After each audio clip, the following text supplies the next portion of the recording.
Shalom, Sidra de Shoftim, quatrième montée. Est-il désirable d'essayer de connaître l'avenir? La quatrième montée de notre Sidra se termine par le verset Tamim tiye im Hashem Elokecha, sois Tamim avec l'Éternel ton Dieu.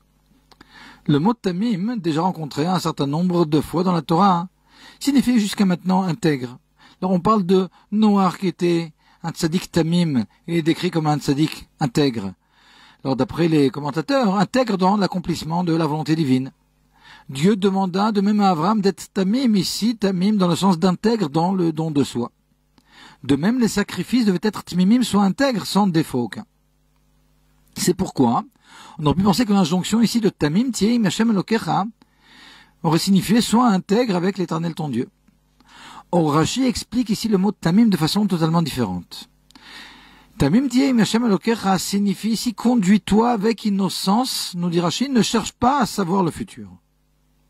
La raison de ce changement est claire.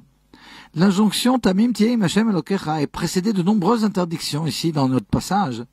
Celle de faire passer son enfant par le feu comme le faisaient certains idolâtres, celle de s'adonner à la magie ou à la divination, ou encore celle de consulter les esprits ou les morts, Hashem Yishmor.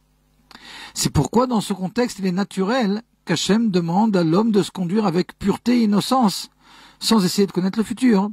Donc on comprend l'exégèse ici de Rashi. Alors une question se pose. Les versets qui suivent notre passage traitent du prophète que l'on pourra consulter. De plus, on sait qu'il était possible au Mishkan, au tabernacle, puis après au temple, au Beth Amikdash, de consulter le Kohen Gadol, le grand pontife, qui par le biais des pierres du pectoral répondait aux questions qui lui étaient posées. Alors comment donc ça peut s'allier avec ce que l'on vient de dire? Tamim tiye im Hashem Elokecha, le fait de devoir être innocent, de ne pas savoir le futur, de ne pas essayer de savoir le futur a priori. Le Rabbi explique qu'en réalité, uniquement essayer par tous les moyens de façon constante et continue de savoir le futur uniquement, ceci est prohibé, quand bien même les voies seraient celles de la sainteté. Mais avoir affaire aux prophètes ou aux pierres du pectoral du Kohen Gadol de façon ponctuelle, ceci est autorisé et même conseillé pour nous aider bien souvent à débloquer des situations irrésolvables.